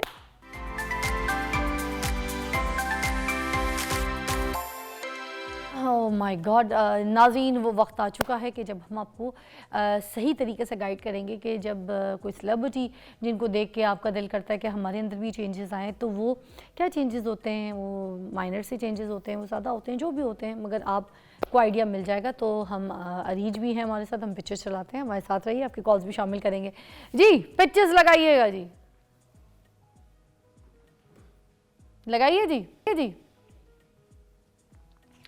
अच्छा जी, इनका नाम है सिदरा बतूल। बिल्कुल। अच्छा जी, इनके आपको ये नज़र भी आ रहा है ऑलरेडी लिप्स बहुत अच्छे थे, लिप फिलर फिर भी किया गया है, ठीक है। और इसके अलावा ये कि आईब्रो लिफ्ट भी हुई है। अच्छा। और बोटॉक्स है, क्योंकि जिसकी वजह से ये जो फ्रोजन सी एक लुक आ रही है ना, हाँ, वो ओवर बोटॉक्स होने की वजह से होती है। बट बड़ा लेकिन माइनर सा मुझे लगता है। सर्जरी नहीं है, सर्जरी नहीं है, बट बड़ा माइनर सा, बड़ा अच्छा फिनिश के साथ है ना। आगे चलते हैं। मिशी खान, अच्छा इनका हुआ है काफ़ी कुछ हुआ है, डेफिनेटली बोटॉक्स तो है ही है। ओके। और ज़्यादा है बोटॉक्स आई गेस। बाकी जो है मतलब she is pretty, naturally she is pretty. तो पूरा चिट्टा रंग है ऑलरेडी इनका, तो हाँ दूध जैसा। लेकिन इस एज में आपको मेरे अपने ख्याल में करवा लेने में हर्ज भी नहीं होता, लेकिन ये कि कोई प्रॉपर सर्जरी नहीं है उनकी। अच्छा, माइनर सी चीज़ें, प्रोसीजर्स हैं प्यारे। हाँ, वेरी नाइस। आगे चलेंगे। डेफिनेटली इनका वेट रिडक्शन तो था। सदफ कवल, हाँ जी, ये डेफिनेटली स्किन लाइटनिंग ट्रीटमेंट्स तो है ही हैं, वेदर वो आपके लेज़र से भी हो सकते हैं, आपके इंजेक्शंस भी हो सकते हैं। इसके अलावा चीक की ऑगमेंटेशन है, यानी कि फिलर्स के थ्रू भी हो सकती है, वैसे थ्रेड से भी लिफ्ट किया जा सकता है। Eyebrow lift for the sure है, और फॉरहेड पे अच्छा, अब अगर किसी की जैसे इनकी बिफोर और आफ्टर वाली स्किन है, जो अगर यही वाली स्किन किसी की इस तरह की है, तो अगर वो इसी जो अब उनका स्किन टोन जो दिखाई दे रहा है, अगर इस स्किन टोन पे आना चाहते हैं, तो क्या ये सेफ है? क्योंकि बहुत से लोगों को तो डर इस बात का लगता है कि जिगर खराब कर देता है ये वाइटनिंग इंजेक्शन हो, या फिर वाइटनिंग लेजर्स वगैरह भी काम करता है वाइटनिंग के लिए। बिल्कुल बिल्कुल, उसके लिए लेजर्स भी होते हैं। लेकिन आपकी ये देखिए इतनी सेलिब्रिटीज़ हैं जो हर बंदे को पता है। अब आप काजोल को ही देख लें, उसका निकाल लें, कब से उसका है, मतलब टैन है, अब वो जिंदा है ना, बिल्कुल जिंदा है, ठीक है। तो कुछ भी ऐसा नहीं हो रहा, ठीक है। अगर आप किसी सेफ हैंड्स में हैं तो कोई ऐसा कोई प्रॉब्लम नहीं। बहुत प्यारी, बहुत अच्छी लग रही है सदफ कमल अब तो, बहुत ही। ये कौन है? सरवत गिलानी। इनका नोज़ की हुई है सर्जरी, और बहुत अच्छी हुई है। अच्छा। और इसके अलावा ये पाकिस्तान में इतनी अच्छी सर्जरी हो जाए, इनके तो हस्बैंड भी इनके हस्बैंड है, हाँ, प्लास्टिक सर्जन, और बहुत अच्छे यस बहुत अच्छे प्लास्टिक सर्जन है। अच्छा। तो बीवी का अच्छा काम ना हो तो फिर तो ज्यादती है ना। अच्छा। लेकिन ये कि बहुत अच्छा काम हुआ तो इनका क्या क्या हुआ? अभी पिक्चर ना हटाइएगा, एक मिनट, सरवत का मैं सरवत पीछे हो जाइएगा, सरवत का क्या सीन हुआ था? नोज तो डेफिनेटली है। अच्छा। अगर आप देखें ना, नोज का एक बहुत वाजिद फर्क है, लेकिन बड़ा खूबसूरत वाला, वो पिग नोज नहीं बनाई हुई ना। हाँ। वो बड़ा अच्छे तरीके से उसको किया हुआ है। जॉ लाइन बहुत अच्छी बनी हुई है। हाँ। चीक्स की ऑगमेंटेशन बहुत अच्छी है। बकल फैट को रिमूव किया हुआ है। अच्छा। और जैसे वो एंजेलिना जूली वाला, हाँ, वैसे है तो वो खुद भी दुबली पतली सी, स्मार्ट सी, ऑलरेडी वो बात है। देखिए हल्की सी एक्सरसाइज भी करे तो उनको तो वो खुद ही आ जाए, मुझे लगता है। शी इज प्रिटी, माशाल्लाह। हो सकता है एक्सरसाइज से ही आया हो। अच्छा, ये देखे जी, आयशा खान बड़ी हसीन, मैंने इनके साथ ड्रामा किया था मेहंदी, खूबसूरत तरीन, खूबसूरत इंसान, खूबसूरत सोल, मेरी आज तक की फेवरेट पर्सनैलिटीज़ में मेरी फेवरेट जो दोस्त है, वो मेरी सबसे प्यारी दोस्त हैं यही। मैं इनसे बहुत कुछ सीखती थी, बहुत प्यार है मुझे, और हसीन इतनी थी, मैं आंखें बंद नहीं करती थी इनको देखने के बाद। नहीं माशाल्लाह, मतलब और उसमें ये कि भी इनके प्रोसीजर्स भी जो हम देख रहे हैं, ये मैं 2001 की बात करा रही हूँ कि मतलब इतनी हसीन थी कि आंखें आप बंद नहीं करें, इतनी खूबसूरत। तो उनके देखिए बहुत माइनर से प्रोसीजर्स हुए हैं, मतलब उसी तरह चीक्स लिफ्टेड हैं, थोड़े से आईब्रोज लिफ्टेड हैं, लिप्स में बहुत माइनर सा फिलर है। कोई भी सर्जरी वाला सर्जरी तो बिल्कुल है ही नहीं, हाँ। है ही नहीं। अल्लाह ताला ने वैसे ही लेकिन अगर आम लोग डिस्कस करेंगे कि देखिए सर्जरी करवा के ऐसे से ऐसे हो गई, भाई ये बात यहाँ करने का मकसद भी यही है कि किसी छोटी सी चीज के लिए सर्जरी नहीं करवानी पड़ती है। नॉन सर्जिकल प्रोसीजर बहुत ज्यादा हैं, बिल्कुल। ये फिलर, बोटॉक्स, थ्रेड्स, इनसे ही बहुत सारी चीजें हो जाती हैं। पीआरपी वाली स्किन ट्रीटमेंट्स और ये काम करती हैं, सही में करती हैं, क्यों नहीं करती हैं। और ये तो स्किन के लिए करनी चाहिए। और मेरी बात सुने, आम लोग हमारे पास जो आ रहे होते हैं, सेलिब्रिटीज तो 10% होती हैं, बाकी 90% तो घरेलू खवातीन होती है, आम लोग नहीं करवा रहे।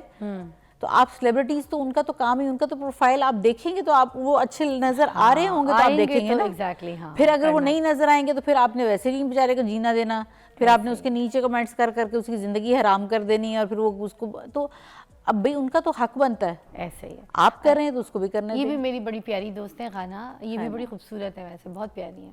हाँ, इनके भी ये कि लिप फिलर है, इसी तरह फेस लिफ्टेड है, आपको बहुत साइड से मतलब उठाया गया, बहुत अच्छे तरीके से लिफ्ट हुआ है, आईब्रोज भी लिफ्ट हैं। अच्छा, ये जो नोज की साइड पे गाना की लाइंस आ रही हैं, एक बात थोड़ी सी ये भी क्लियर करूंगी, ये पहले की पिक्चर है और ये अभी की पिक्चर है। हाँ। अब फिल्टर जो है पेरिस आ गया है, आपको भी पता है, उसके ऊपर इंस्टा के ऊपर, तो ऐसे देखने में भी इनको है जैसे ये आम इंसान आपको है, मुझे ये इस तरह है।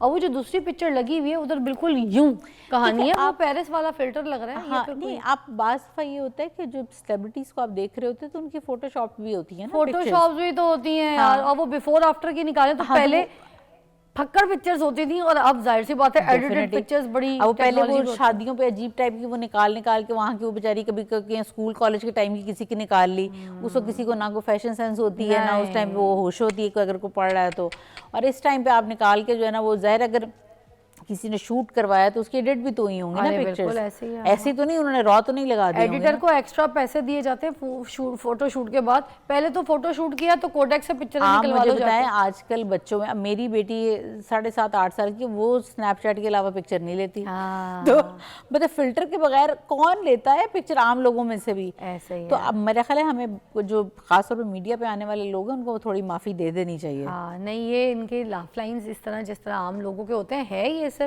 अच्छा, अब और ये हाँ, हदीका कियानी।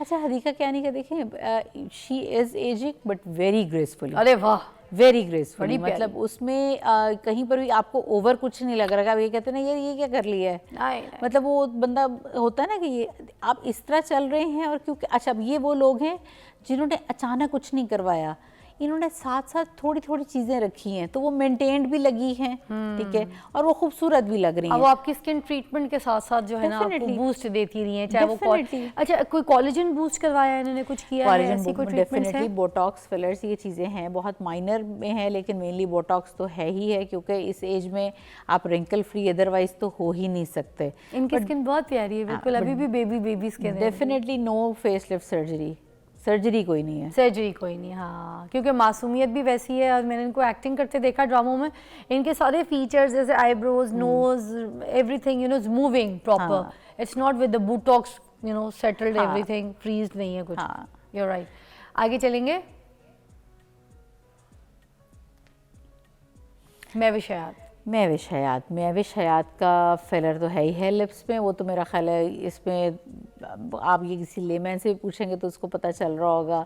बाकी चीक्स में भी फिलर है, जॉ लाइन भी बनाई गई है, नोज़ की सर्जरी की पॉसिबिलिटी है कि वो थोड़ी बहुत हुई हुई है, अगर हुई हुई बहुत माइनर सी चेंजेस के साथ। फॉरहेड पे बोटॉक्स है, आईब्रो लिफ्ट हुई हुई है and that is through Botox.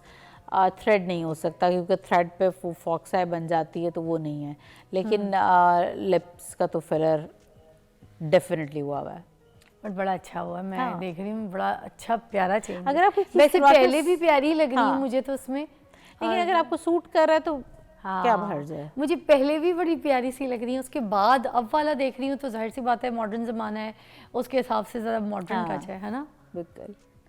ये इंडियन एक्ट्रेस है वो वाली, मुझे तो तेरी लत लग गई, वानी कपूर। अच्छा वानी लिप फिलर है, फॉर द श्योर है। अच्छा, और चीक्स लिफ्टेड है। अच्छा, आप जितने भी सेलिब्रिटीज़ हैं उनमें चीक डेफिनेटली लिफ्ट आप देखेंगे, उसकी वजह ये होती है कि हाई चीक बोन आपको एक ज़्यादा लिफ्टेड लुक देता है। Okay. कैमरे के अंदर आपका वो अच्छा आता है, और फिर उसके लिए आपको वो जो हाइलाइटर्स भी इतने इस्तेमाल नहीं करने पड़ते, क्योंकि आपका फोकस आता ही आपके चीक बोन पे है। हाई लिफ्टेड हो जाता है। वाह, आगे चलेंगे जी। फिगर तो इनकी इतनी अच्छी है, अल्लाह, प्यारी लगती है।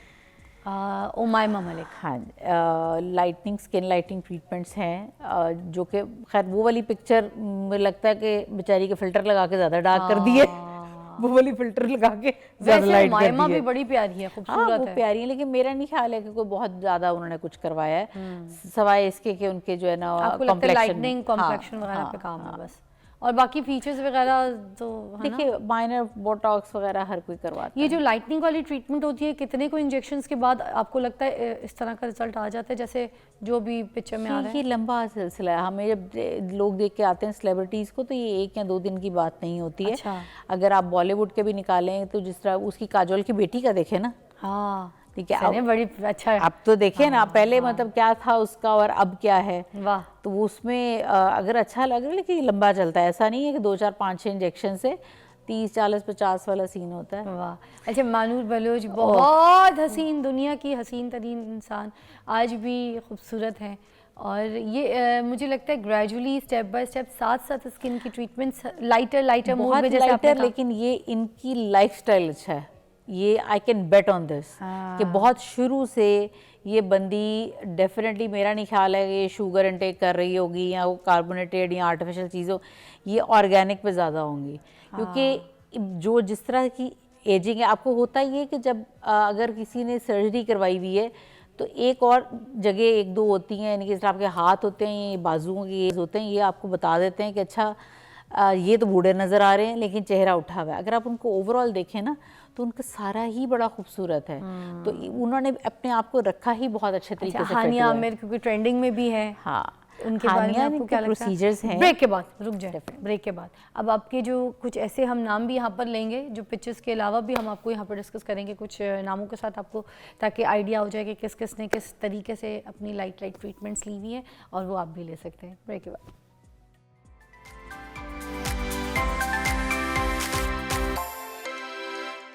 Welcome back, you watching morning with Fiza, और हम आपको सामने सेलिब्रिटीज़ की तस्वीरें दिखा रहे हैं और आपको गाइड कर रहे हैं कि अगर आपने भी इस तरह के कुछ माइनर से टच करवाने हैं और अपनी फीचर्स को थोड़ा सा इन्हांस करना है, तो उसमें किस तरीके से, किस तरह से जाके आप, किस मिकदार में जाके आप ये काम करवा सकते हैं। अच्छा जी, हम फिर से ज़रा चलाएँगे कुछ पिक्चर्स और भी, और आपके साथ नामों के फिर उनको एलैबोरेट करेंगे। जी, ये कौन है? ये कौन है? हानिया। हानिया है। अच्छा, हानिया का पहले डिस्कस कर लेते हैं, रोक दीजिए, फिर उसके बाद आगे चलते हैं। जी, हानिया की हाँ, डिम्पल प्लास्टी तो हुई हुई है, डिम्पल बना हुआ है, और अगर हम इस पिक्चर को देखें तो डेफिनेटली नोज़ की सर्जरी भी है, लिप फिलर भी है, और चिन फिलर है ही है, और चीक्स को भी लिफ्ट किया हुआ है, और आईब्रो भी अगर आप इनकी देखें, अगर आप नेक्स्ट पिक्चर पे आए जो अभी दूसरी ये दिखा रहे थे, तो आईब्रो लिफ्ट भी है। अगर आप अब इनकी आफ्टर वाली पे आए ना, तो उससे आपको पता चलता है कि ये वाली आई की यहाँ से उठा के वो शेप ही डिफरेंट की हुई है। अच्छा, ठीक है, इस साइड पे आप देखिए बहुत स्क्वायरिश उसमें आता है फेस, तो यहाँ से इधर फिलर है, ठीक है, ये चीज़ अंदर है, तो ये बोटॉक्स है जो आपके अंदर ले जाता है मैसेटर को। इस जगह को अंदर लेके जाने के लिए यहाँ पे बोटॉक्स लगता है। अच्छा, और ये चिन एलोंगेटेड है, तो डेफिनेटली ये चिन फिलर है। बड़ी प्यारी लगती है चिन इनकी, है ना? वो पूरी माशाल्लाह प्यारी लगती है। वो इस वक्त तो आप कह के देखें नहीं लगती, नीचे ये खूबसूरत सी गुड़िया, जापानी वाकई बहुत माशाल्लाह प्यारी लगती है। जापानी, चीनी, सारी दुनिया पागल हो रही है। हाँ, गुड़िया कहते हैं आप इनको।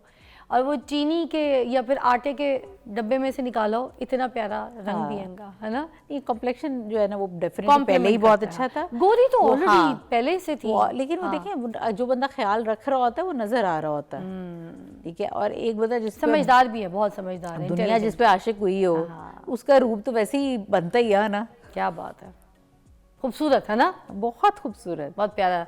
तो ये जो चिन है, ये तो उनको बहुत ही इन्हांस, बहुत खूबसूरत लग रही है। और मैं एक चीज़ सोच रही थी कि जैसे कुछ लोगों की डबल चिन होती है, तो वो अगर इस तरह से चिन थोड़ी सी अपनी इन्हांस कराएं तो वो ज़्यादा अच्छा लगेगा, है ना? उनकी डबल चिन भी कम लगेगी और फीचर्स में भी थोड़ा सा खूबसूरती आएगी। आजकल ये ट्रेंडिंग में भी है चिन का। हाँ बिल्कुल है। मतलब हमें ये होता है कि अगर फ़र्ज़ करें कि किसी की नोज़ थोड़ा सा अगर वो ज़्यादा आगे है और चिन पीछे है, तो हमें साइड प्रोफाइल को ठीक करने के लिए हम उसके लिए भी चिन में फिलर डालते हैं, ताकि वो आपकी एक साइड प्रोफाइल भी आपकी बेहतर प्यारा हो। लगता है। हाँ, हाँ, और एक इसके एलोंगेटेड होने से, चिन के एलोंगेटेड, ये खूबसूरती की डेफिनेटली भाई आपका चेहरा है, आपको जिस तरीके से अगर हाँ। हल्के फुल्के जो चेहरे, ये कोई परमानेंट तो होते भी नहीं है वैसे भी, और ये अगर हर आपका दिल इंसान करे का तो अपना कराने राइट कुछ नहीं होता है। और इसको तो डिनाई करने की जरूरत भी नहीं है। ये है उसका राइट है भाई, उसका चेहरा है, उसकी जिसका मर्जी जो है। चेहरा है, जिसका जो दिल पैसे करता है, उसके हाँ। लग रहे हैं, पैसे चेहरा उसके उसका लग रहे है, हैं, मतलब तकलीफ आपके उसको, थोड़ा टाइम उसका, सब कुछ वो आपका थोड़ी कुछ जा रहा है। ऐसे। सादिया ना मैम जी। करवाइएगा। अच्छा, सादिया जी की ये जो शूट है ये बहुत पुरानी लगा दी है उठा के, और वो ऐसा लग रहा है कि अब आफ्टर जो है कोई ट्रीटमेंट हाँ। के बाद की, और वो बहुत पुरानी है, बहुत पुरानी है। बड़ी खूबसूरत आकिफ इलियास का शूट है ये, जहाँ तक मुझे आइडिया है कि आकिफ की मेकअप, आकिफ के शूट होते थे सादिया जी पे। और ये सादिया जी मेरे ही शो पे आई थी, तारों से करे बातें, तो उसकी पिक्चर लगी है वो खुले बालों में। अच्छा, सादिया को अक्सर लोगों को लगता है कि उन्होंने आईब्रो का कुछ किया हुआ नहीं, उनका बहुत शुरू से, आप बहुत पुरानी पिक्चर्स भी सादिया माम की उठा लें तो आईब्रो उनकी ऐसे ही थी लोग ये हमेशा बात से। देखें, एक बात मैंने तो देखा है, लोग गलत भी बता देते हैं, हाँ। गलत बात करते हैं। सादिया जी की आईब्रोज ऑलरेडी बहुत पहले से हमेशा से हाई ही उसकी- लिफ्टेड हाँ, सी उसकी थी। हमेशा हाँ, से उनका थी। माथा थोड़ा सा चौड़ा था, हाँ। जो कि वो अपने माथे को कॉन्फिडेंटली कैरी करती थी और खूबसूरत लगती थी और प्यारा लगता था। लोग कराते थे उन जैसा माथा, एग्जैक्टली है ऐसे ना। ही। सबा कमर जी, नोज सर्जरी है, डेफिनेटली है। नोज सर्जरी तो सबा की हुई भी है, और मेरे अपने ख्याल में वो अच्छी लगती है, बहुत उसको प्यारी सूट कर लगती रही है, हाँ, हाँ। उसको सूट कर रही है। एवरीथिंग। और सबा का भी कुछ भी ऐसा नहीं है कि उसने कोई डिजास्टर अपने चेहरे पे कोई ऐसा चेंज किया हो, तो दिस इज प्रिटी हाँ, एज वेल। exactly। खूबसूरत, वैसे भी खूबसूरत थी। फवाद खान, फवाद खान की भी नोज सर्जरी तो है। अच्छा जी। ठीक है, और बाकी ये कि देखिए अब जो उनकी एजेस हैं, हम बचपन से देख रहे हैं। अल्लाह खैर करे, आपको फवाद खान छोड़ेंगे नहीं इस बात पे, मैं आपको ये बात बता तो दूं। मतलब आप ये हैं? कि बोटॉक्स भी ना हो और फिलर भी नहीं, ना मैं हो और इधर ऐसे फवाद का कैसे- साथ दूंगी अरीज, खबरदार आपने ऐसी बात की। ये देख ले कि आपसे देखने में छोटे लगते हैं, बल्कि आपके बेटे लगते हैं। ब्रेक के बाद मिलते हैं आपको।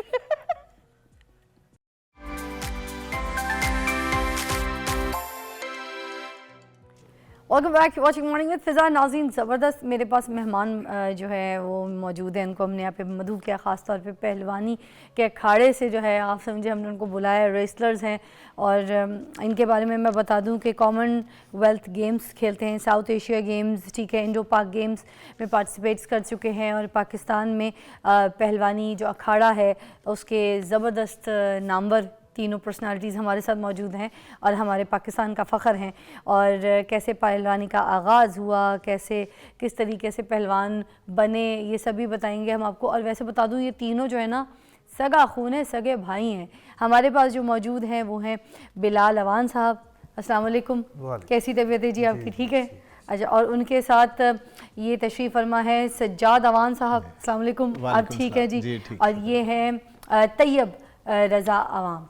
कैसे जी? ठीक है अवान साहब, आप लोग फैमिली, अवान फैमिली है ना जी? तो आज हम आपके साथ सारे सवाल भी पूछेंगे कि पहलवानी के लिए क्या क्या काम होता है, कबड्डी कैसे करते हैं, और कबड्डी की ग़िज़ाएँ क्या होती हैं। क्या पूरा का पूरा बकरा खा जाते हैं ये इसके लिए, पहलवानी के लिए? जी, पहले तो मैं ये बताना चाहता हूँ कि हम कुश्ती खेलते हैं। कबड्डी और कुश्ती में फ़र्क है थोड़ा सा। ये वाली कुश्ती? जी जी ये वाली ना, जो दंगल में आपने देखी होगी, दंगल में देखी थी, सुल्तान जी। मूवी में देखी होगी। हाँ। तो एक मैट पे होती है जो इंटरनेशनल स्टाइल है, और एक मट्टी पे होती है। अच्छा, बाकी आप जो मट्टी वाले, मैट वाले? दोनों खेलते हैं? दोनों स्टाइल खेलते अच्छा हैं। जी जी। और भाई जो बकरे वाली बात है वो खाते हैं? जी जी बिल्कुल, डाइट होती है, उस हिसाब से हमारा वर्कआउट भी होता है। जितनी हम कैलोरीज बर्न करते हैं उसी हिसाब से इनटेक करते हैं। अच्छा। खुराक को भी। तो ये सरदाई वगैरह भी पीते हैं? हाँ, सरदाई भी पीते हैं। हाँ। और अच्छी ट्रेनिंग भी साथ करते हाँ। हैं, तो इसी का कॉम्बिनेशन है पहलवानी।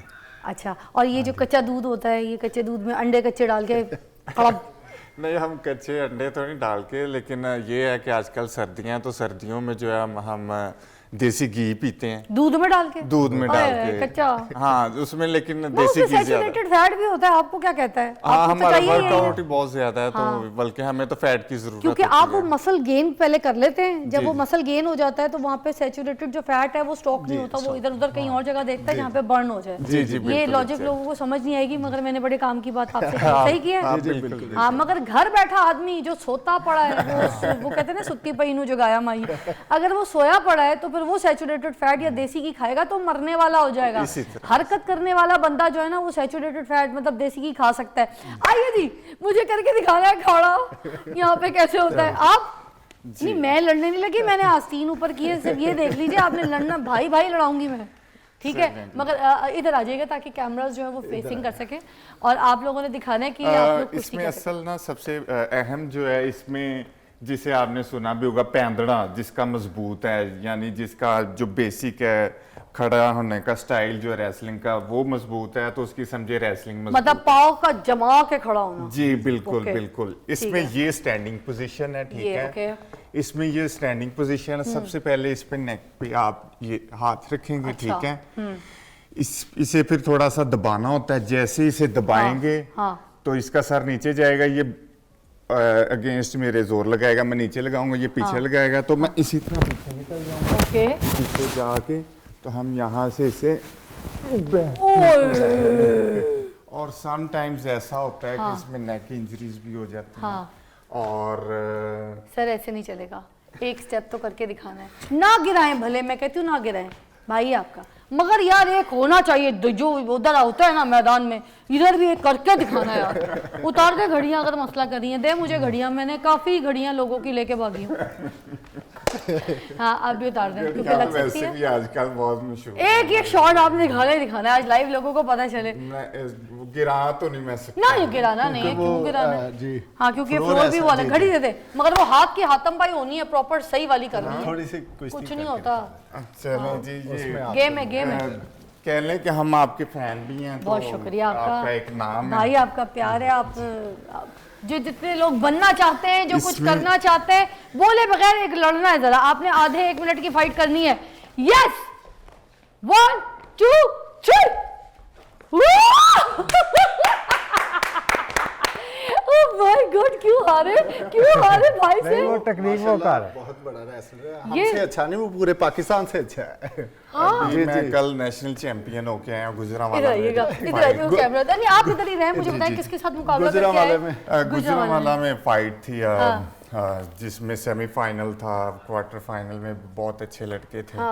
और अल्हम्दुलिल्लाह तकरीबन 20 से 25 ममालिक में पाकिस्तान को जाके रिप्रेजेंट किया हुआ है। बेशतर ममालिक से मेडल हैं, ऑस्ट्रेलिया, साउथ अफ्रीका, दुबई और नेपाल तो का। आप तीनों भाइयों में ये सबसे अव्वल पे? जी जी, हम 5 भाई बेसिकली, हम 5 भाई तो आप लोग की ट्रेनिंग भाई करते हैं? वालिद साहब करते हैं वालिद साहब हमारे, करते वो हैं। कोच है हमारे।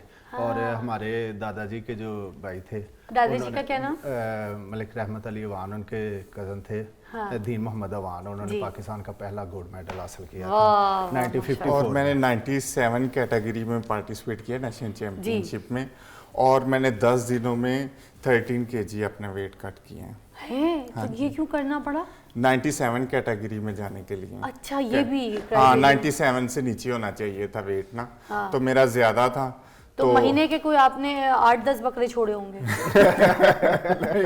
लेकिन वर्कआउट ज्यादा करना उन पड़ा लोगों के था। लिए क्या कहना चाहेंगे जो आना चाहते हैं, सीखना चाहते हैं और इस तरह से रेसलिंग में पार्टिसिपेट करना चाहते हैं, कुछ बनना चाहते हैं? बिल्कुल, मैं ये नहीं कहता कि रेसलिंग करें, किसी भी गेम से वाबस्ता हूँ, चाहे वो कराटे करें, जूडो करें।